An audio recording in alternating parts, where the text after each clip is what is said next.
ताण्डवं शिवताण्डवं सदाशिवताण्डवं हर सदाशिवताण्डवं शंकर सदाशिवताण्डवं अरुचंकर सदाशिवताण्डवं प्रबंधं नटराजन्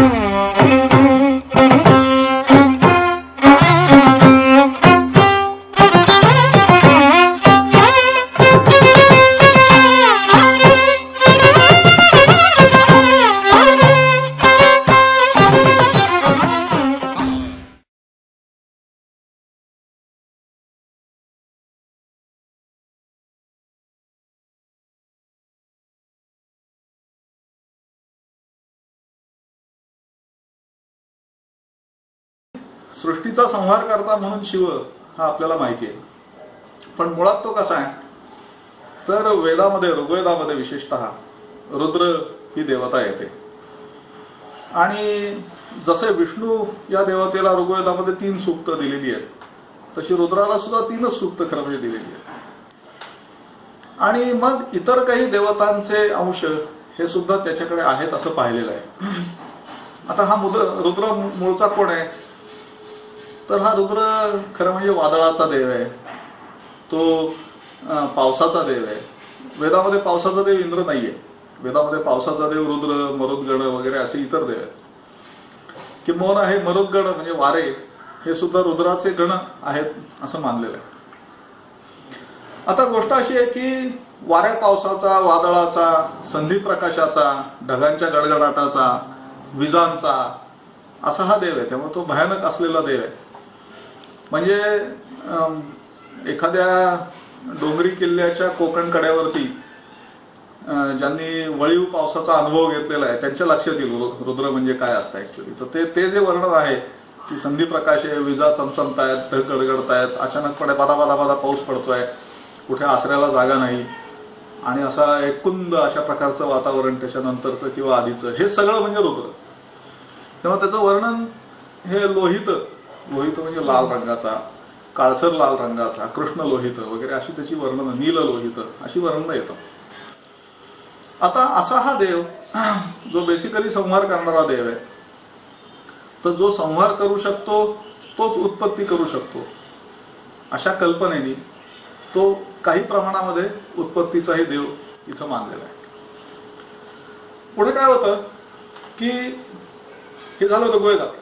यजुर्वेदामध्ये ह्या देवाचं महत्व आणखी वाढतं आणि विशेषतः शुक्ल यजुर्वेद जो यज्ञाच्या संदर्भातला खास वेद आहे त्याच्यातला 16वा अध्याय म्हणजेच तो प्रसिद्ध रुद्राध्याय जो आहे तो आहे. आणि त्याचे 2 महत्वाचे भाग आहेत. एक म्हणजे त्याला म्हणतात नमक. हे खरं म्हणजे नाव चुकीचं आहे, परंतु नमक म्हणजे नमः. तर वेगवेगळ्या रूपांमध्ये त्या रुद्राला त्यांनी पाहिलेलं आहे आणि त्याला नमस्कार केलेला.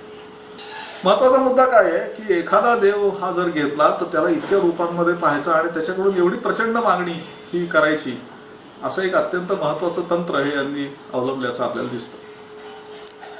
तर मग त्याचबरोबर त्या रुद्राची आणखी इतर नावं येतात.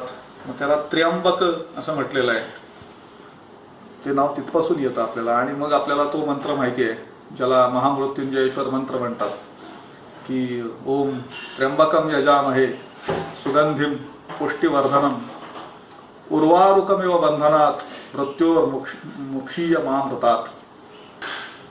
आता मरुद्गण म्हणजे हे शिवाचे किंवा रुद्राचे गण आहेत आणि तेही बरेच नासधूस करतात आणि तो रुद्र तर बोलून चालून संहारकच आहे, त्यात काही प्रश्नच नाहीये.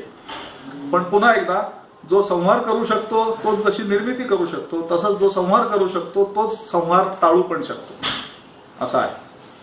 त्यामुळे जो खरं म्हणजे फारसा ताकदवान नसलेला मनुष्य आहे, आपला दुर्बळ असलेला मनुष्य आहे, तर त्याची काही कोणी प्रार्थना करणार नाही. पण जो बलवान मनुष्य आहे तर त्याने आपल्यावर प्रसन्न राहावं, म्हणजे त्याने आपल्याला त्रास देऊ नये म्हणून जशी प्रार्थना केली जाईल तशी ही या रुद्राची प्रार्थना खरं म्हणजे केली जाते असं आपल्याला दिसतं. आणि मग त्यांनी किंवा त्याच्या गणांनी आपल्याला त्रास देऊ नये, त्यामुळे जो रुद्र या शब्दाचा अर्थ रडवणारा असा आहे. त्यामुळे जो रडवणारा आहे तोच शिव म्हणजे मंगलकारक आहे असं त्याचं रूपांतर आपल्याला झाल्याचं दिसून येतं. त्यामुळे जो रुद्र आहे तोच शिव आहे असं ते रूपांतर हळूहळू होत गेलेलं आहे.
तरी लोकसंख्या नियंत्रण आणि जन्म दरावरती नियंत्रण आणणं हे आपल्याला अत्यंत महत्वाची गोष्ट असली तरी सुद्धा प्राचीन काळात जेव्हा मानवावर इतर अनेक नैसर्गिक आपत्ती ह्या सतत येत होत्या आणि त्याला सतत त्यांना तोंड द्यायला लागत होतं आणि अगदी साप चावून किंवा कुत्रं चावून सह माणसं मरत होती भरपूर मोठ्या संख्येने, तर त्या काळामध्ये लोकसंख्या मोठी असणं किंवा जास्त संख्येने मुलं होणं हे अत्यंत चांगली गोष्ट मानली जात होती. तर मग त्या गोष्टीची पुनरुत्पादनाची दोन प्रतीक, एक म्हणजे पुरुषलिंग आणि दुसरं म्हणजे योनी, तर यांची पूजा ही जगभरातल्या सर्व समाजांमध्ये यांना त्या प्रकारे चालू होती असं आपल्याला दिसतं.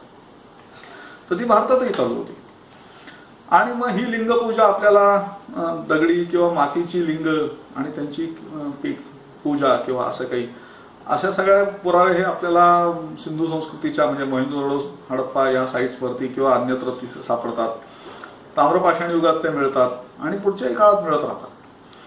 तर आता हा जो रुद्र आहे शिव नंतर ज्याचं शिवामध्ये रूपांतर झालेलं आहे त्या रुद्राचं आणि या लिंगपूजेचं नातं जोडलं गेलं. आणि मग ते जोडण्यासाठी त्यांनी काही विशिष्ट विलक्षण अशा प्रकारच्या कथा उत्पन्न केल्या.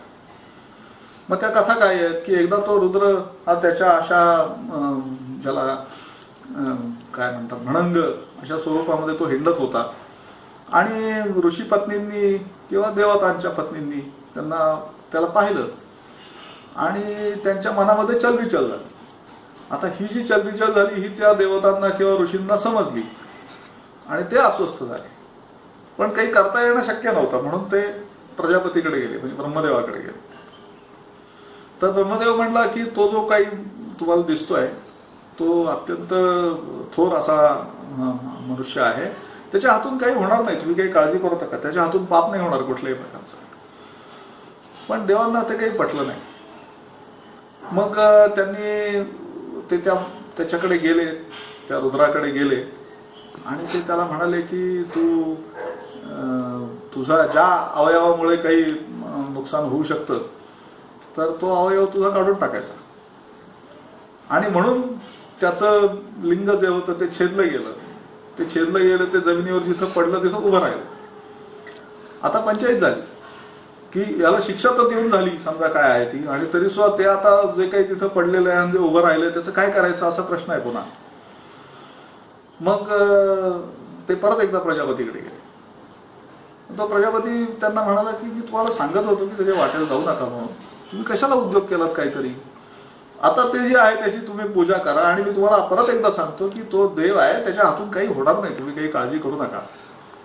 आणि अशा प्रकारे लिंग पूजा सुरू झाली. अशी एक कथा ही निर्माण केली गेली. मग तशा लिंगाच्या आणि शिवाच्या संदर्भातल्या आणखी काही कथा ह्या आपल्याला एकत्र झालेल्या दिसतात.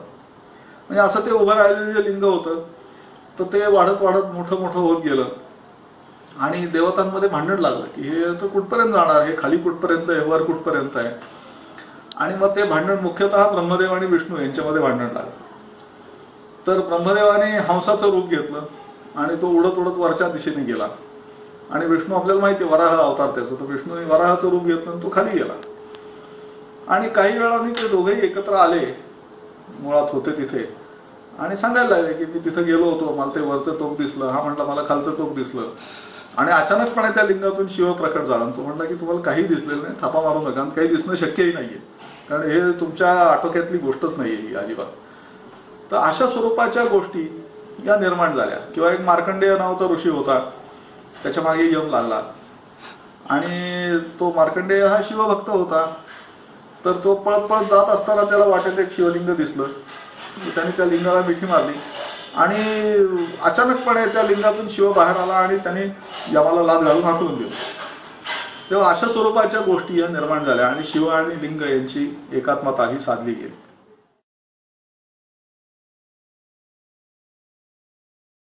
दक्ष हा शिवाचा पहिला सासरा, म्हणजे शिवाची पहिली पत्नी म्हणजे सती, तिचा पिता. तर त्यांनी एक यज्ञ केला. आता परत दक्ष हा प्रजापती आहे, म्हणजे तो ब्रह्मदेवाच्या याच्याशी नातं सांगणार आहे. तर त्यांनी यज्ञ केला आणि त्या यज्ञामध्ये त्यांनी ह्याला बोलवलंच नाही, पण तरी सुद्धा त्या सतीच्या आग्रहामुळे तो त्या यज्ञाला गेला शिव. आणि तिथं काही त्याचा अपमान झाला किंवा सन्मान झाला नाही म्हणून त्या सतीने यज्ञकुंडामध्ये जीव दिला. तर तिचं अर्धवट जळलेलं जे शरीर होतं ते घेऊन शिव हा हिमालयावर गेला. मग वाटेत तिचे अवयव कुठे कुठे पडले आणि त्या ठिकाणी शक्ती स्थानं ही निर्माण झाली. अशी एक पुढची आणखी गोष्ट आहे, ती वेगळ्या स्वरूपाची गोष्ट आहे. आणि तो हिमालयावर गेला, त्याने तिचं जे काही उरलेलं अंग होतं त्याचं दहन केलं आणि मग तो तपश्चर्येला बसला. आणि इकडे तारकासूर नावाचा असुर निर्माण झाला. तर त्या तारकासुराचा वध करण्यासाठी मग कार्तिकेय हा निर्माण झाला. तो शिव आणि पार्वती यांचा पुत्र. त्याच्यासाठी शिव आणि पार्वती यांचा विवाह हा घडवून आणला गेला. मग त्या विवाहाच्या सगळ्या प्रसंगामध्ये वसंत ऋतू, त्याच्यानंतर मदन यांची मदत घेतली गेली वगैरे, अशी सगळी ती सुप्रसिद्ध सगळी गोष्ट आहे. हा जसा कार्तिकेय हा शिवाचा एक मुलगा, तसाच मग गणपती हा दुसरा मुलगा. आणि मग त्याची गोष्ट आपल्याला माहितीच आहे की ती पार्वती ही स्नानासाठी गेलेली असताना तिने तो एक मुलगा तयार केला आणि त्याला शिवानी मारलं. मग त्याच्या डोक्याच्या जागी हत्तीचं डोकं बसवलं आणि मग गणपती हा तयार झाला. तात्पर्य एकूणात असं आहे की शिव आणि पार्वती यांचा त्या दोन मुलांच्या निशी परिवार तयार झाला. आणि दुसरं असं की शिवाचे इतर गण आहेत, नंदी आहे, आणखी इतर सगळे गण आहेत. असं करत करत तो चांगला मोठा परिवार हा आहे.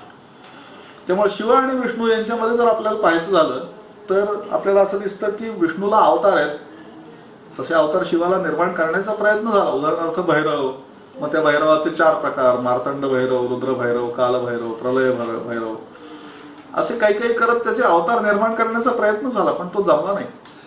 विष्णूचे अवतार पक्के झाले, तसे शिवाचे झाले नाही.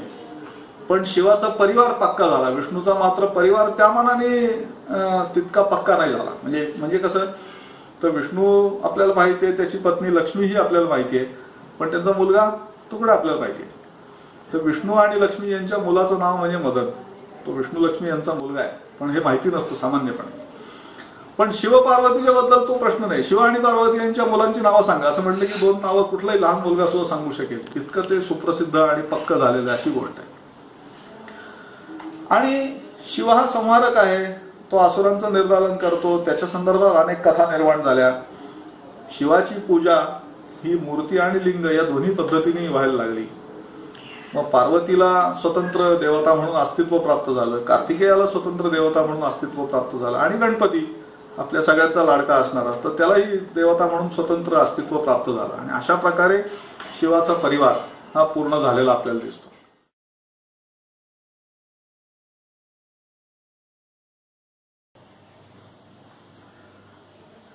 कालिदासाचा रघुवंश हा एका अत्यंत विलक्षण अशा मंगल श्लोकाने सुरू होतो. वागर्थाविव संपृक्तौ वागर्थ प्रतिपत्तये जगतः पितरौ वंदे पार्वती परमेश्वरौ, असा तो श्लोक. वाणी आणि अर्थ हे जसे एकमेकांना बरोबर घेऊन चालतात, किंवा बरोबर घेऊन चालतात म्हणण्यापेक्षा ते एकमेकांमध्ये मिसळलेले असतात, संपृक्त झालेले असतात. तशा प्रकारे ह्या जगाचे माता आणि पिताराऊ म्हणजे पार्वती आणि परमेश्वर म्हणजे शंकर हे आहेत, त्यांना मी नमस्कार करतो, असा तो श्लोक आहे. आता वाणी आणि अर्थ यांचा संपृक्तपणा, त्यांचं संपूर्ण एकीकरण, एकीभाव हा कालिदासाने तिथं सांगितलेला आहे. खरं सांगायचं झालं तर अर्धनारीश्वर ह्या कल्पनेचं पहिलं जे वाचिक अशा स्वरूपाचं स्वरूपाची त्याची जी पहिली अभिव्यक्ती आहे ती ही अभिव्यक्ती आहे असं म्हणायला लागेल. आता साधारणपणे इसवी सनाच्या 3ऱ्या शतकामध्ये हा अर्धनारीश्वराचा एकूण विग्रह किंवा मूर्ती ही तयार झालेली होती असं म्हणता येतं. त्याला अर्धनारीश्वर असंच म्हटलं जातं. काही मंडळी मराठीमध्ये अर्धनारी नटेश्वर असं म्हणतात, त्याची काही आवश्यकता नाहीये. नारी म्हणजे पार्वती आणि ईश्वर म्हणजे शिव यांचं ते एकत्रीकरण आहे. आणि इसवी सनाच्या 3ऱ्या शतकामध्ये याच्या मूर्ती सापडायला सुरुवात होते. आणि इसवी सनाच्या 7व्या 8व्या शतकामध्ये जी घारापुरीची लेणी आहे म्हणजे एलिफंट्याची लेणी, त्या ठिकाणी अर्धनारीश्वराचं एक अत्यंत उत्तम असं दर्शन हे आपल्याला घडतं. इतरही अनेक लेण्यांमध्ये ती मूर्ती सापडते. आता त्याच्यामध्ये उजव्या बाजूला सामान्यपणे पार्वती दाखवली जाते आणि डाव्या बाजूला शिव दाखवला जातो. तेव्हा एक मूर्ती जी आहे मनुष्य मूर्ती याची निम्म्यामध्ये साधारणपणे घेऊन त्याचा उजवा भाग हा स्त्रीचा आणि डावा भाग हा पुरुषाचा दाखवला जातो. अर्थातच पार्वतीची केशरचना किंवा पार्वतीचा जो भाग आहे त्याची केशरचना ही स्त्रीची दाखवली जाते आणि शिवाचा जो भाग आहे त्याची केशरचना म्हणजे जटा मुकुट हा दाखवला जातो. मग चंद्र दाखवला जातो. मग त्यातही अगदी काटेकोर असलेले मूर्तिकार हे तो चंद्र असा अर्धाच दाखवतात, म्हणजे त्याची कोर सुद्धा अर्धी दाखवतात, ती इकडे दाखवत नाही असं सुद्धा सापडतं आपल्याला. त्याच्यानंतर नाग वगैरे हे फक्त शिवाच्या भागामध्ये दाखवले जातात. पार्वतीला तिची स्त्रीची म्हणून असतात ती उत्तर वस्त्र ही येतात. शिवाचा जो भाग असतो तो त्याला त्याची वस्त्र किंवा तो कदाचित निर्वस्त्र किंवा कदाचित हत्तीचं कातडं गजचर्म असं त्याच्यामध्ये येऊ शकतं. आणि तसाच प्रकार अधोवस्त्रांच्या बाबतीमध्ये आपल्याला आढळून येतो. आता ही जी मूर्ती आहे ती म्हणजे उमामहेश्वर मूर्ती किंवा शिव आणि पार्वती यांच्या विवाहाची मूर्ती म्हणजे कल्याण सुंदर मूर्ती किंवा शिव आणि पार्वती हे सारीपाट खेळतायत अशा स्वरूपाची मूर्ती, या सगळ्या मूर्तींच्या पेक्षा सुद्धा अधिक त्यांचा एक एकत्रीकरण दाखवणारी, एकीभाव दाखवणारी अशी ही मूर्ती आहे.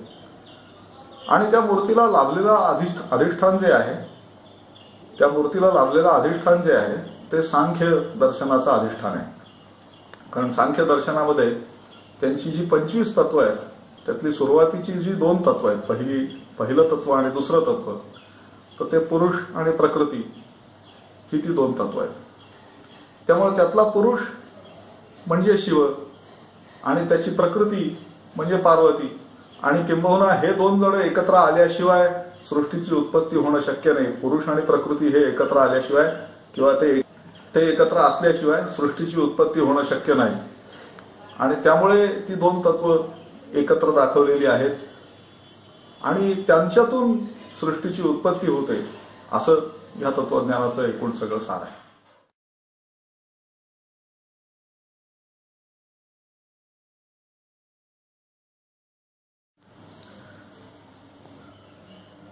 कालिदासाच्या थोडासा नंतर होऊन गेलेला एक अत्यंत प्रसिद्ध असं साहित्यिक संस्कृत मधला म्हणजे विशाख दत्त, ज्यांनी मुद्रा राक्षस हे अत्यंत महत्वाचं नाटक लिहिलं. कालिदासाच्या नांद्या या जशा शिवाच्या किंवा शिवपार्वतीच्या किंवा शिवाच्या अष्टमूर्ती सांगणाऱ्या अशा नांदी आहेत,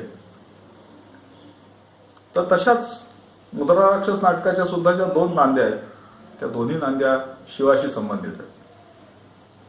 आणि त्यातली जी दुसरी नांदी आहे ती त्या शिवाचं तांडव नृत्य सांगणारी, म्हणजे पर्यायाने नटराजाचं वर्णन करणारी अशी नांदी आहे. आणि त्याचं रौद्र रूप ते रोखून धरत धरत आणि सृष्टीची हानी आपल्या हातकडून होणार नाही याची काळजी घेत घेत तो नृत्य कसं करतोय असं त्या नांदीमध्ये वर्णन आहे.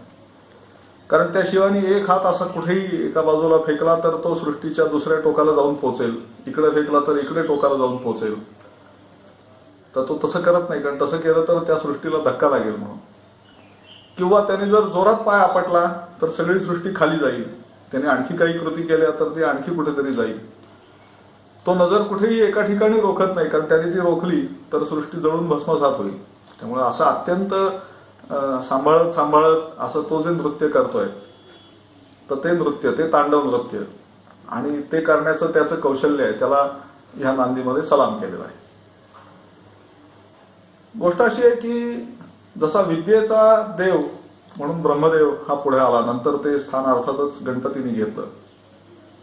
सृष्टीच्या रक्षणाची जबाबदारी असणारा देव म्हणून विष्णू पुढे आला.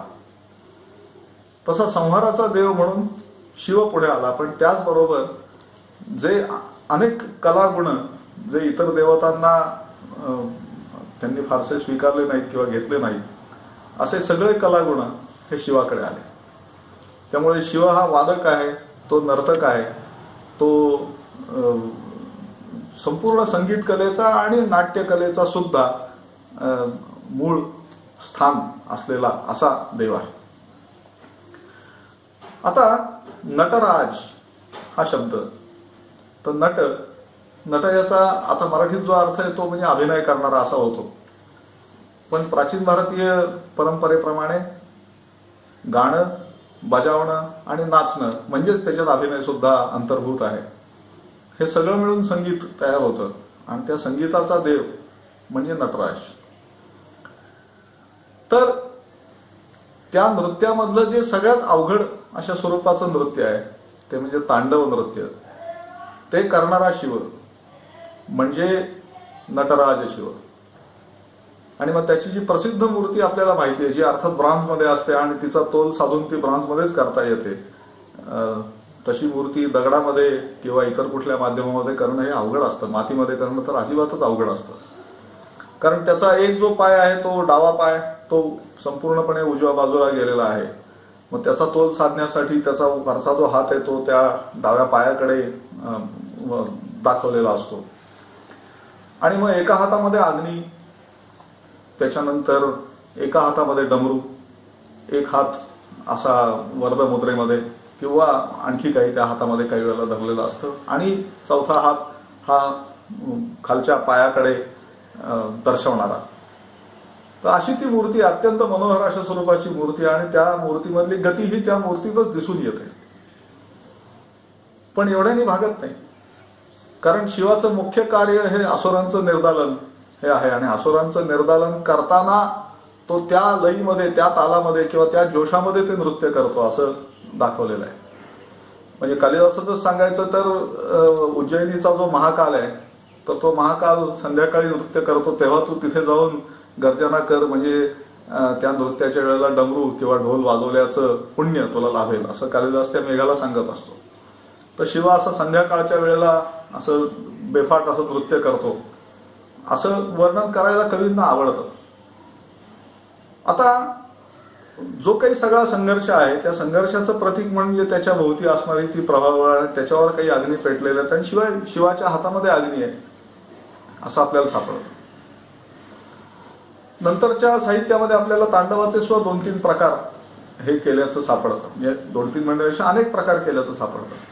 ही ललित स्वरूपाचं तांडव, मग आणखी अत्यंत क्रोधाग्नीने दीप्त झालेल्या अशा शिवाचं तांडव, असे अनेक त्या तांडवाचेही प्रकार केलेले आहेत. पण ह्या तांडवाचं किंवा नटराज मूर्तीचं जे आद्य स्थान मानलं जातं ते तमिळनाडूमधलं चिदंबरम नावाचं ठिकाण.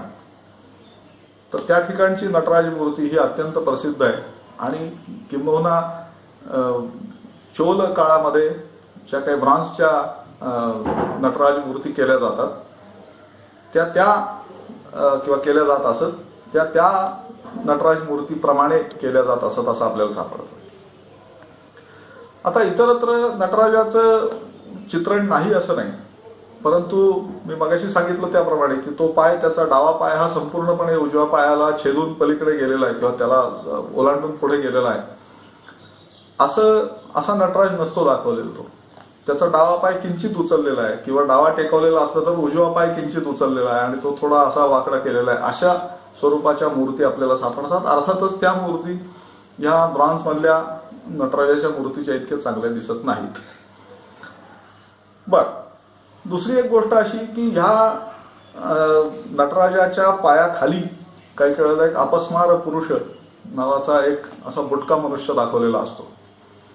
काही वेळेला गमतीने असं म्हणावं लागतं की गाईड लोक हे त्या अपस्मार पुरुषाच्या बद्दल काय वाटेल ती माहिती देतात. म्हणजे ते एक बालक आहे असं सांगतात किंवा तो एक असुर आहे असं सांगतात. तर यापैकी खरं म्हणजे काहीच नाहीये.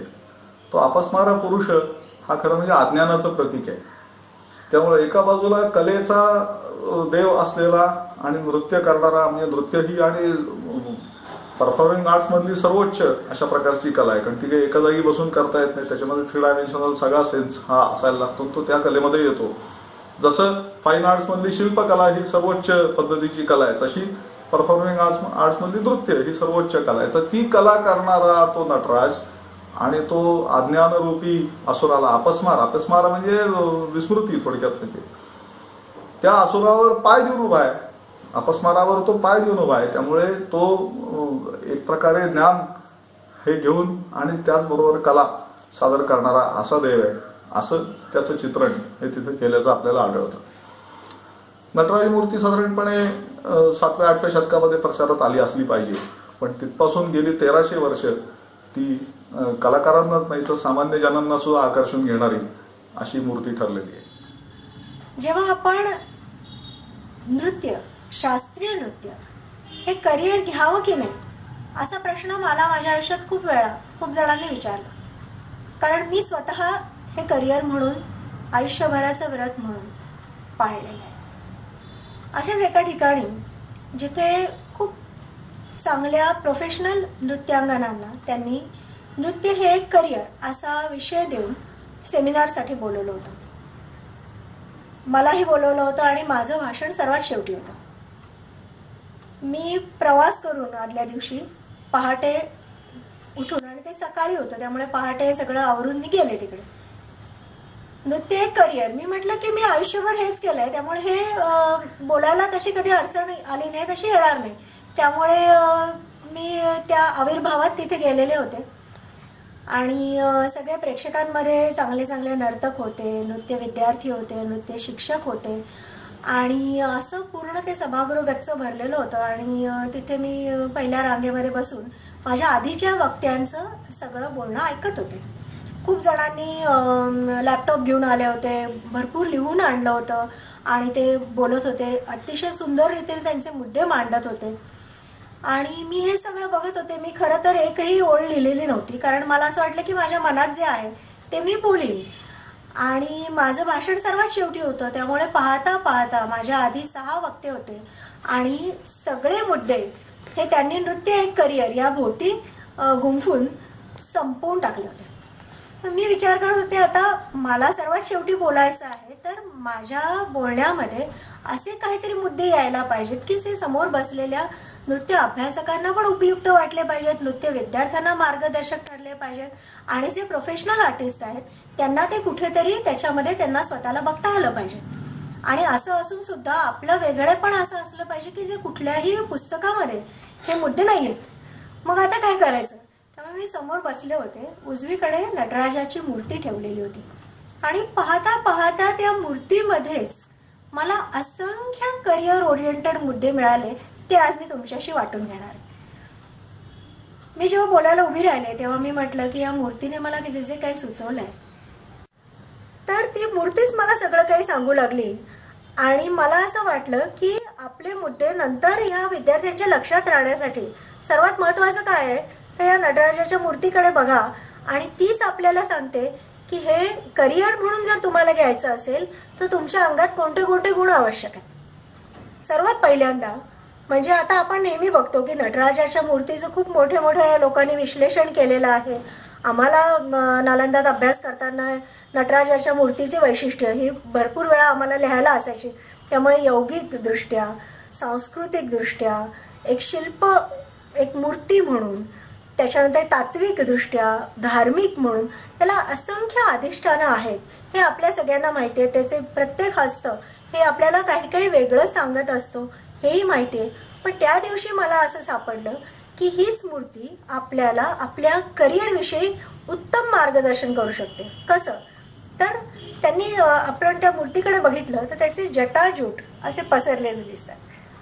म्हणजे काय की जरी अज्ञानाचा अंधकार असला तर आपल्याला पहिल्यांदा ते अज्ञान दूर करायला पाहिजे आणि त्यासाठी मस्तकावर चंद्रमा तेवत पाहिजे.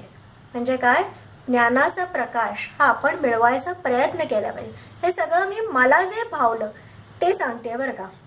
त्याच्यानंतर आपण जर बघितलं तर त्या मूर्तीच्या मस्तकावरून गंगा वाहते. तर ती गंगा आपल्याला काय सांगते की आपल्यामध्ये आचार विचारांचं पावित्र्य तर असलंच पाहिजे पण आपले विचार हे प्रवाही असले पाहिजेत, कुठेतरी साठून राहता कामा नये. गंगा आपल्याला पवित्रता पण सांगते आणि प्रवाही पण जपणं हे सुद्धा सांगते. त्यामुळे आपल्याला जर चांगल्या रीतीने या क्षेत्रात पुढे यायचं असेल तर आपल्यामध्ये नवीन नवीन कल्पना आपण त्या प्रवाहात असणं हे फार गरजेचं आहे. शिव नटराजाला 3 नेत्र आहेत. जर आपण बघितलं तर एक नेत्र भूतकाळाचं आहे, एक वर्तमान काळाचं आहे आणि तिसरा नेत्र हा भविष्य काळाचा आहे. म्हणजे ही मूर्ती आपल्यासारख्या करिअर घडवणाऱ्यांना काय सांगते तर भूतकाळातल्या चुकांपासून स्वतःला सुधारून वर्तमान काळामध्ये आपल्या प्रयत्नांची कास न सोडता आपल्याला पुढे जात असतानाच लक्ष मात्र भविष्याकडे पाहिजे आहे.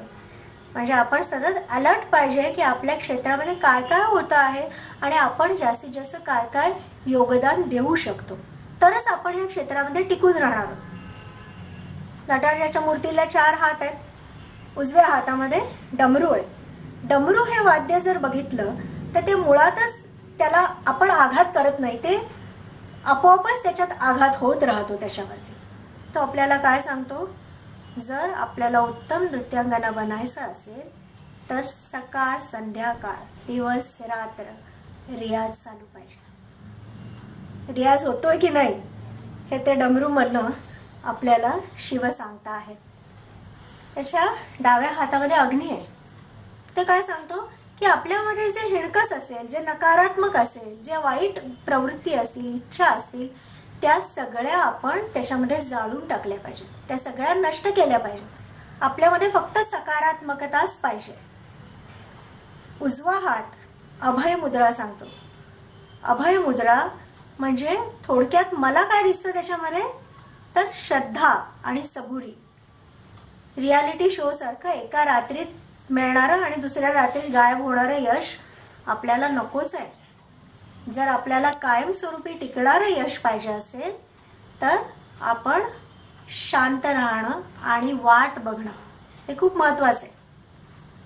आपण इतर काही गोष्टी करण्यापेक्षा किंवा इतर मार्गांचा अवलंब करण्यापेक्षा आपल्या रियाजावर लक्ष केंद्रित केलं, आपल्यातल्या वाईट गोष्टी जाळून टाकल्या तर आपण उत्तम गोष्टींची अपेक्षा करू शकतो, वाट बघू शकतो.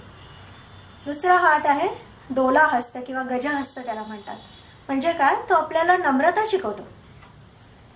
या क्षेत्रामध्ये आपण रंगमंचावर असतो तेव्हा आपण आपल्यातलं उत्तम दाखवतो, अतिशय आत्मविश्वासपूर्ण आपला वावर असतो आणि तो असायला हवा. पण रंगमंचावरून खाली उतरल्याबरोबर आपण आपले गुरु, वडीलधारी मंडळी, या क्षेत्रातली वडीलधारी मंडळी यांच्यासमोर नम्रच असलं पाहिजे. तरच आपली कला अधिकाधिक वृद्धिंगत होण्यासाठी वाव आहे. म्हणजे आपल्याला उत्तम नृत्यकाराबरोबर उत्तम माणूस बनणं ही गोष्ट पण तेवढी आवश्यक आहे. ही नम्रता आपल्याला त्या हाताद्वारे दिसते. त्याच्यानंतर आपण जर बघितलं तर त्याच्या उजव्या पायाखाली त्याने एक बाळ चिरडलेलं आहे. तो बाळ म्हणजे मय्यालकम नावाचा राक्षस आहे. काम, क्रोध, लोभ, मद, मोह, मत्सर या षड्रिपूंचं ते प्रतीक आहे. त्यामुळे जर आपल्याला या क्षेत्रात पुढे काही करायचं असेल तर छोटे छोटे मोह आहेत की संध्याकाळ आमची नेहमी रियाजामध्ये जाते, की संध्याकाळी आपल्याला इतर गोष्टींचे ज्या गोष्टी इतर लोक करत असतात त्या गोष्टी कदाचित आपल्याला करता येत नाहीत, पण त्याच्याही पेक्षा म्हणजे त्या क्षणिक आनंदापेक्षा खूप जास्त आनंद आपल्याला आपल्या रियाजामधून, आपल्या प्रोफेशनमधून, आपल्या रंगमंचीय सादरीकरणातून जे मिळणार असेल त्याला अलौकिक आनंद म्हणतात. म्हणजे आनंद दोन प्रकारचे, एक म्हणजे लौकिक आनंद, दुसरा अलौकिक आनंद. लौकिक आनंद म्हणजे सुखापाठोपाठ दुःख आहे जीवनामधलं, छोट्या छोट्या गोष्टींमधलं. आणि अलौकिक आनंद म्हणजे आनंदानंतर फक्त आनंदच आहे. असा तो अलौकिक आनंद जर आपल्याला मिळत असेल तर मग हे काम, क्रोध, लोभ, मद, मोह, मत्सर यांचं दमन करायला पाहिजे. तरच त्याचा दुसरा पाय त्याने वरती उचललेला आहे. तो सांगतो की हे सगळं जेव्हा तू करशील तेव्हा तू माझ्यापर्यंत येशील. म्हणजेच नृत्य आपल्याला आध्यात्मिकता शिकवतं. युज म्हणजे जोडणे, तर आत्म्याला परमात्म्यापर्यंत, जीवाला शिवात्म्यापर्यंत आणि नायिकेला नायकापर्यंत जोडण्याचं काम हे नृत्य करत असतं. आणि हे सगळं काही आपल्याला नटराजाची ही मूर्ती सांगते. त्यामुळे यापुढे कोणालाही शास्त्रीय नृत्यात करिअर करावं, मग आपण काय काय करायला पाहिजे असे जर कोणाच्या मनामध्ये विचार येत असतील नृत्य अभ्यासक किंवा नृत्य विद्यार्थ्यांना, तर मी असं म्हणेन की नटराजाची मूर्ती हीच तुमच्यासाठी मार्गदर्शक आहे. ती तुम्हाला सगळं काही सांगते, फक्त डोळे उघडे ठेवून ते पालन करायची आपल्यावर जबाबदारी आहे. आणि सतत जर आपण ते करत राहिलो, आपला रोजचा रियाज जर तसा करत राहिलो, तर अजून कितीतरी नवे आयाम नृत्य अभ्यासकांना आयुष्यभर सापडत राहतील. याविषयी माझ्या मनात तरी तिळमात्रही शंका नाही. गेल्या काही 30-40 वर्षात आपल्याला काही फार अनयुज्युअल आणि युनिक पुस्तकं अशी निघालेली दिसतात शिवाच्या कॉस्मिक डान्सवर. त्याच्यात कुमारस्वामींचं पुस्तक सगळ्यांनाच माहीत आहे, पण एक अत्यंत अनयुज्युअल पुस्तक आहे फ्रिजॉफ कॅप्राचं ताओ ऑफ फिजिक्स, ज्याचा मी इथे उल्लेख करू इच्छितो, कारण की it kind of bridges the gap between metaphysics, physics and philosophy.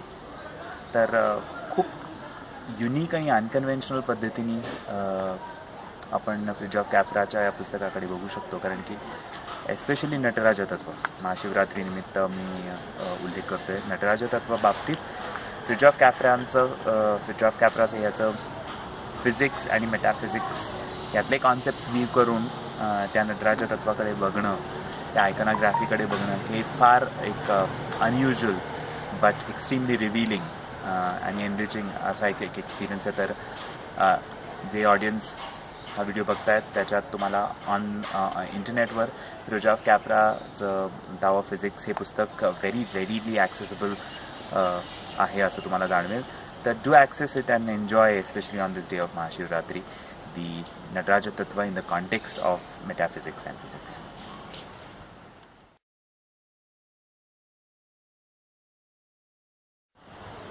नाट्यशास्त्रामध्ये Bharata आणि त्याचे ऋषिगुण जेव्हा शिवाच्या समोर एक समवकार आणि डिम ह्याची प्रस्तुती करतात, तेव्हा शिव त्यांना तांडव नावाची शैली, जी अर्थात त्याच्या शिष्य तंडू कडून प्राप्त करून या दोन्हीही त्यांच्या नाट्यकलामध्ये समाविष्ट करायला शिव म्हणतात. आणि त्याच्याचबरोबर पार्वती लास्यरूपी आसन नृत्य त्याच्यात समाविष्ट, त्या तांडव आणि लास्य या दोन्ही कलांचा, या दोन्ही नृत्य प्रकारांचा असं म्हणूयात समावेश होतो.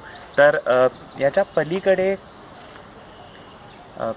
तांडवचा रेफरन्स अर्थातच तांडव लक्षण या 4थ्या अध्यायात येतो, पण तांडव या शब्दाचा रेफरन्स हा खूप जनरलाइज्ड येतो आपल्याला असं दिसून येईल. त्याला स्पष्ट नृत्य असं न होता एक होलिस्टिक डान्स असा म्हणून तांडव हा शब्द जास्ती करून आपल्याला दिसून येतो. भारतीय शास्त्रीय नृत्य शैलींचा पाया हा मुळातच भरतमुनींचं नाट्यशास्त्र आणि आचार्य नंदिकेश्वरांचं अभिनय दर्पणम याच्यावर आधारलेला आहे. नाट्यशास्त्रामध्ये एकूण 36 अध्यायांमध्ये अगदी रंगभूमीपासून, वेशभूषेपासून, नेपथ्यापासून, नायक नायिका, त्यांचे गुणविशेष, रस, भाव सारं काही येतं, जे आम्हा शास्त्रीय नृत्यकारांची खरोखरच भगवद्गीता आहे. त्याचप्रमाणे आचार्य नंदिकेश्वरांचं अभिनय दर्पणम हे आपल्याला फार चांगल्या रीतीने कशा प्रकारे अभिनय करावा हे शिकवतं.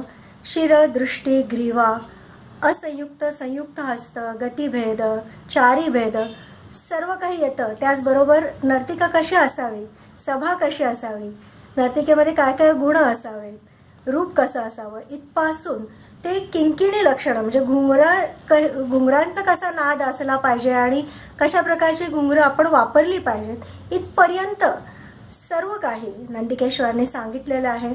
ते आम्हाला कायम आयुष्यभर मार्गदर्शक ठरत आलं आहे. आणि त्यांच्या बुद्धिमत्तेची चुणूक ही खरं तर आपल्याला पहिल्या श्लोकामध्ये दिसते, की ज्याचं नाव आहे नमस्क्रिया. म्हणायला गेलं तर ते शिव नटराजाचं एक रूप, त्याची प्रार्थना करून आपला ग्रंथ सुरू करायचा म्हणून नंदिकेश्वरांनी रचलं असंही म्हणता येईल. आणि म्हटलं तर त्याच्यामध्ये फार मोठा भावार्थ त्यांनी सांगितलेला आहे, दडलेला आहे. अगदी शब्दशः बघायचं झालं तर नमस्क्रियेचा श्लोक आपल्याला काय सांगतो? आंगिकम भुवनम यस्य वाचिकम सर्व वाङ्मयम आहार्यम चंद्र तारादि तम नुमः सात्विकम शिव. म्हणजे ज्याने आपल्या शरीरावर संपूर्ण पृथ्वी धारण केलेली आहे किंवा जो संपूर्ण पृथ्वी व्यापून उरलेला आहे असं जे त्याचं शिव तत्व आहे असा शिव.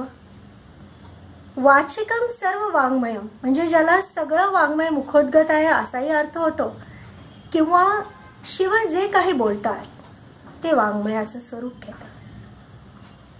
आहार्यम चंद्र तारादी म्हणजे ज्याने आपल्या शरीरावर चंद्र आणि ताऱ्यांचा पोशाख धारण केला आहे किंवा सगळं प्रभामंडल व्यापून जे तेज उरलं आहे ते शिवाचे तेज आहे असंही म्हणता येतं. आणि अशा सात्विक शिवाच्या रूपाला आम्ही वंदन करतो असा ह्याचा शब्दशः अर्थ आहे. पण जर नीट पाहिलं तर त्याच्यामध्ये मुळातच त्यांनी अभिनय दर्पणम मधल्या अभिनयाचा फार खुबीने उल्लेख केला असं आपल्याला दिसतं. म्हणजे त्या शब्दार्थामध्ये जो भावार्थ दडलेला आहे तो कसा आहे तर त्याच्यामध्ये 4 प्रकारचे अभिनय नंदिकेश्वरांनी सांगितलेले आहेत. आंगिक अभिनय म्हणजे काय तर अंग उपांग प्रत्यंग वापरून शरीराचा वापर करत करत चेहऱ्यांच्या हावभावासह जे व्यक्त केलं जातं ते आंगिक अभिनय. मुळात अभिनय म्हणजे काय? अभि म्हणजे च्याकडे आणि नी म्हणजे नेणे किंवा पोचवणे. म्हणजे काय तर कवीच्या शब्दांचा अर्थ प्रेक्षकांपर्यंत नेऊन पोहोचवणे म्हणजे अभिनय. मग तो वेगवेगळ्या रीतीने होतो. कधी तो शारीर हावभावाद्वारे होतो, हस्ताभिनयाद्वारे होतो, मुद्राभिनयाद्वारे होतो, चेहऱ्यावरच्या वेगवेगळ्या बारीक सारीक सूक्ष्म हालचालीने होतो. तो झाला अंगिक अभिनय.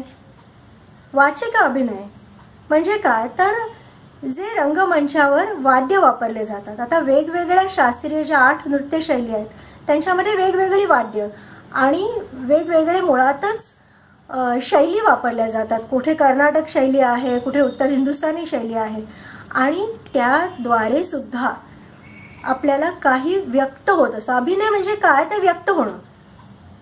तर वाचिक अभिनयाद्वारे जेव्हा रंगमंचावर नर्तिका नृत्य करत असते तेव्हा तिच्या उजव्या बाजूला जे गायक वादक बसलेले असतात ते सुद्धा व्यक्त होत असतात आणि कवीची कविता ते वेगवेगळ्या मार्गाने अधोरेखित करत असतात. तो झाला वाचिक अभिनय. आहारी अभिनय म्हणजे काय तर नर्तकी जेव्हा रंगमंचावर प्रवेश करते तेव्हाच आपल्याला तिच्या वेशभूषेवरून कळतं की ती कुठल्या प्रकारची नृत्यशैली सादर करणार आहे. भरतनाट्यमविषयी बोलायचं तर आहारी अभिनयामध्येच मुळात सूचकता आहे की मुळात नर्तकी हा देवदासीचा पोशाख घेऊन येते.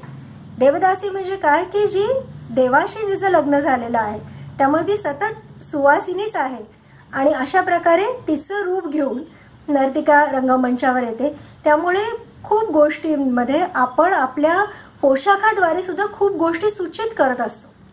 कथकलीसारखं जर बघितलं तर कथकलीमध्ये मुळातच प्रत्येक पात्राला वेगवेगळ्या प्रकारची वेशभूषा आहे. प्रत्येकाचे चेहऱ्यावरच्या रंगांपासून ते डोळ्याच्या मेकअप पासून त्याच्या किरीटांपर्यंत आणि त्याच्या पोशाखापर्यंत खूप वेगवेगळ्या रीतीने पात्र कशी अभिनीत करावी त्या आहार या अभिनयाचं उत्कृष्ट उदाहरण म्हणजे कथकली हा केरळमध्ये जन्माला आलेला नृत्य प्रकार. तर अशा प्रकारे पोशाखाद्वारे सुद्धा आपण व्यक्त होत असतो. राहिला सात्विक अभिनय. सत्व म्हणजे काय तर आपल्याकडचं सर्वात उत्तम जे आहे त्याला सत्व म्हणतात. म्हणजे दुधातलं सर्वात उत्तम काय आहे तर लोणी आहे की जे मंथन होऊन त्याच्यातनं बाहेर येतं त्यामुळे ते उत्तम आहे, सत्वयुक्त आहे. तर सात्विक अभिनय म्हणजे काय तर सत्वयुक्त अभिनय म्हणजे काय तर अष्टसात्विक भावांद्वारे आपण जे व्यक्त होतो, वेगवेगळ्या पात्रांचा अभिनय रंगमंचावर करतो. उत्तम, मध्यम, अधम पात्रांचा अभिनय, त्यांचे वेगवेगळे रसभाव जे असतात. म्हणजे म्हटलं तर शृंगार रस आहे, पण तो उत्तम पात्राचा असेल तर तो फार वेगळ्या रीतीने होतो, मध्यम पात्राचा असेल तर वेगळा होतो आणि अधम असेल तर अजून वेगळा होतो. त्यामुळे एकच भाव किंवा एकच रस हा वेगवेगळ्या रीतीने जेव्हा व्यक्त होतो तेव्हा तो त्या त्या पात्राचं सत्व घेऊन येतो. त्यामुळे तो सात्विक अभिनय होतो. अश्रू, रोमांच, स्वरसार किंवा स्वेद, वेपथू, थरथर कापणे, रंग बदलणे, हे जे वेगवेगळ्या गोष्टी आहेत याच्यातून आपण वेगवेगळे सात्विक भाव हे रंगमंचावर होत असतात. भाव म्हणजे काय होणे किंवा हसणे. रंगमंचावर ते भाव होतात आणि जेव्हा ते भाव रंगमंचावर होतात तेव्हा प्रेक्षकांमध्ये रसनिष्पत्ती होते. त्यामुळे हे झालं सात्विक अभिनय. अभिनय मुळातच हे भावांचं एक मूर्त रूप आहे की जे रसिकांमध्ये त्या त्या भावांच्या अनुकूल अशा रसाची निष्पत्ती करत असतं. आणि हा एवढा सगळा अर्थ नंदिकेश्वरांनी आपल्या अभिनय दर्पणाच्या सर्वात पहिल्या श्लोकात सांगितलं आहे, नमस्क्रिया. आता त्या पद्धतीने जर आपण बघितलं तर शिवाचं किती वेगळं रूप आपल्या समोर येईल.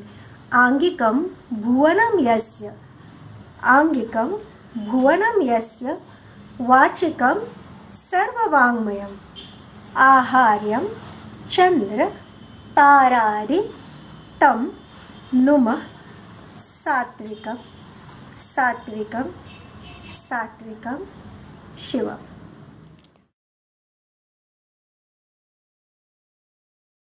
शिव शंकर, तरी शंकरावरची शिवावरची एक वेगळ्या प्रकारे सुचलेली कविता आहे. कन्व्हेन्शनली पाहिलं तर हे तांडव असू शकतं, शब्द तसे शंकराच्या नृत्याबद्दल जे शब्द आहेत. मात्र आपण जे उत्पत्ती स्थिती लय हे असं जे ब्रह्मा विष्णू महेश याला एक कोड केला असतं, त्यांच्याबरोबर त्यांची कार्य आपण प्रणाली वाचतो शिकतो. तर लय या शब्दाचा अर्थ कलातत्व कोशातून जरा थोडा वेगळ्या प्रकारे दिलाय. त्याचा अभ्यास करताना जाणवलं तिथे स्पष्ट मेन्शन केले की laya is not the disintegration but it's a dissolution of one form into another form. तर ते डोक्यात ठेवून आणि जसं एक प्रवाद आहेच की शिव म्हणजे अवकाश, आकाश, ती एक पोकळी म्हणजे शिव, या सगळ्याला एकत्र धरून वेरूळमध्ये फिरताना ही कैलास श्रेणीमध्ये असताना सुचलेली कविता आहे. नित्य अनित्य का अंत सत्य है, नित्य अनित्य का अंत सत्य है, लय ही प्रलय है उदय अस्त है, अनिल अनल जल भूमि मर्त्य है, आकाश भास हो रुद्र नृत्य है. अनिल अनल जल भूमी आणि आकाश जे आपण सांख्यातनं शिकलो की जशी पृथ्वी बनली सांख्य प्रणालीप्रमाणे त्याचं डिझोल्युशन सुद्धा पुन्हा अवकाश तत्वात होऊन जाणार आहे. म्हणून नित्य अनित्य का अंत सत्य है, लय ही प्रलय है उदय अस्त है, अनिल अनल जल भूमि मर्त्य है, आकाश भास हो रुद्र नृत्य है. शिल्लक राहते फक्त स्पेस, अवकाश. सप्त सिंधु का बिंब बिंदू है. हा बिंब शब्द मूर्तिशास्त्रामुळे फार आवडलेला शब्द आहे. सप्त सिंधु का बिंब बिंदू है, बूंद बूंद में तप्त सिंधु है, जटा मुकुट में शशि शुद्ध है, ताल गति का घोर युद्ध है, रुद्र नृत्य है, रुद्र नृत्य है, रुद्र नृत्य है। नीलकंठ फुत्कार नाग है, नीलकंठ फुत्कार नाग है, लिए हाथ में ब्रह्म आग है। शंकराची नटराची वेगळी लांछन आहेत की नीलकंठ फुत्कार नाग है, लिए हाथ में ब्रह्म आग है। मल्हार जानवी जिस्म भस्म है, मल्हार जानवी जिस्म भस्म है।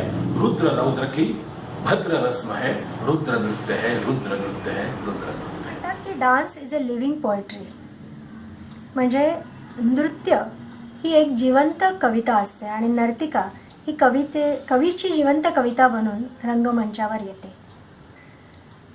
मी लहानपणापासूनच साहित्याची विद्यार्थिनी आहे, त्यामुळे कवितेशी माझं खूप जवळचं नातं किंबहुना ऋणानुबंध आहे. आता शिवाविषयी जेव्हा मला म्हणायचं होतं तेव्हा असंच माझ्या मनामध्ये एका खूप पहाटे मला ती कविता सुचलेली आहे, पहाटे 4 वाजता, की ज्या वेळेला उठून मी ती धडपडून पेन आणि हे घेऊन लिहून काढली आणि ती जशी आली तिथेच ती थांबली. पुढे त्याच्या पुढे मला काही सुचलं नाही. त्यामुळे असं खरंच वाटतं की कवी कल्पना ही कशी येते की त्या अंतराळामध्ये ती कल्पना असतेच, कुठेतरी आपली जाणीव त्या कल्पनेपर्यंत जाते आणि मग ती मूर्त रूपात आपल्या मुखातून बाहेर पडते. आणि हे नृत्य रूपात करण्यासाठी पण मला उपयोग झाला. तो कसा, तर आज कैलाश पे शिव नाचे, धर्यो हाथ मृदंग, गले सर्प माला साजे और माथ पे गंग, जटाजूट में चंद्र बिराजे, अनूठा तांडव ढंग, आज कैलाश पे शिव नाचे, धर्यो हाथ मृदंग. शिवप्रधान रचनांमध्ये मी भुजंग कौतम नावाची रचना ही स्वतः लिहिलेली आहे आणि संरचित केलेली आहे. त्याच्या मागची प्रेरणा मात्र ही एक आंडाळची एक तिरुपावई, म्हणजे आंडाळचंच एक काव्य ज्याला तिरुपावई म्हणतात, जे गायलं जातं दक्षिणेत. आणि त्याच्यात ती शंखला विचारते, कर्पूरम नारुमो कमल पुराणमो, कर्पूरम नारुमो कमल पुराणमो. ती शंखेला विचारते की विष्णूला कुठला सुगंध येतो, कर्पूरचा येतो का कमळासारखा त्याचा सुगंध आहे. आणि मला असं वाटलं की समजा एक शिवभक्त असेल तर तो शिवाच्या बाबतीत काय विचारेल, म्हणून मी अशी कल्पना केली की सर्वात जवळ म्हणजे सर्वात सतत त्याच्याबरोबर असणारा म्हणजे पार्वती बरोबर सुद्धा तरीही सर्वात क्लोज म्हणजे भुजंग किंवा सर्प. आणि म्हणून तो भक्त सर्पाला प्रश्न विचारतो की भुजंग नित्य शिव्यके संग, आणि मग पुढे तो प्रश्न करत जातो की तू त्याचं पूर्ण रूप पाहिलेलं आहेस का, आदी आणि अंत हे तुला माहीत आहेत का, किंवा तू त्याचं अर्धनारी हे रूप पाहिलेलं आहेस का, किंवा तू हे त्याची विविध रूपं पाहिली आहेस का पंचमहाभूतांद्वारे जे प्रकट होतात.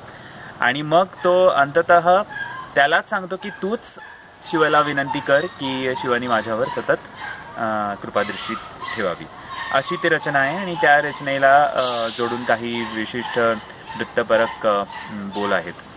तर भुजंग कौतम ही माझ्यासाठी फारच एक टर्निंग पॉईंट ठरला अशी रचना होती, कारण की त्याला प्रतिसाद चांगला मिळाला, त्याची संरचना बऱ्यापैकी सुंदररित्याने झाली, त्याचं संगीत चैतन्य कुंटेंनी बसवलं होतं ते फार छान होतं. आणि त्याच्यावर आम्ही पखवाजची एक्सपेरिमेंट केलेला होता.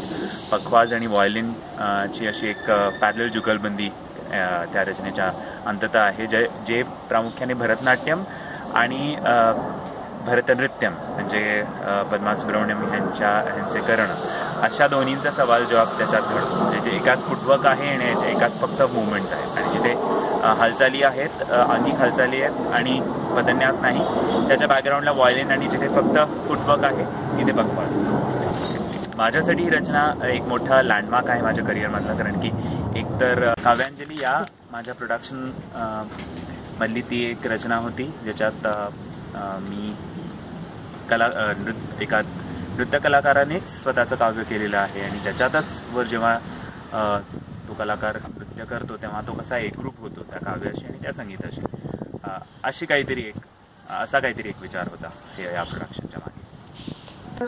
अजून एक कविता मला अशी सुचली की मला अर्धनारी स्तोत्र मी रचत होते, आणि त्यावेळेला मला असं सारखं मनामध्ये येत होतं की त्या काळात सुद्धा, म्हणजे आता आपण वुमन इक्वॅलिटी आणि हे म्हणतो स्त्री पुरुष समानता, पण त्या काळात सुद्धा आपल्याकडे धार्मिक अधिष्ठान देऊन सुद्धा त्यांनी शिव आणि शिवा, शिव आणि पार्वती यांच्यातलं एकत्व आणि त्यांच्यातला फरक हा सांगितलेला आहे.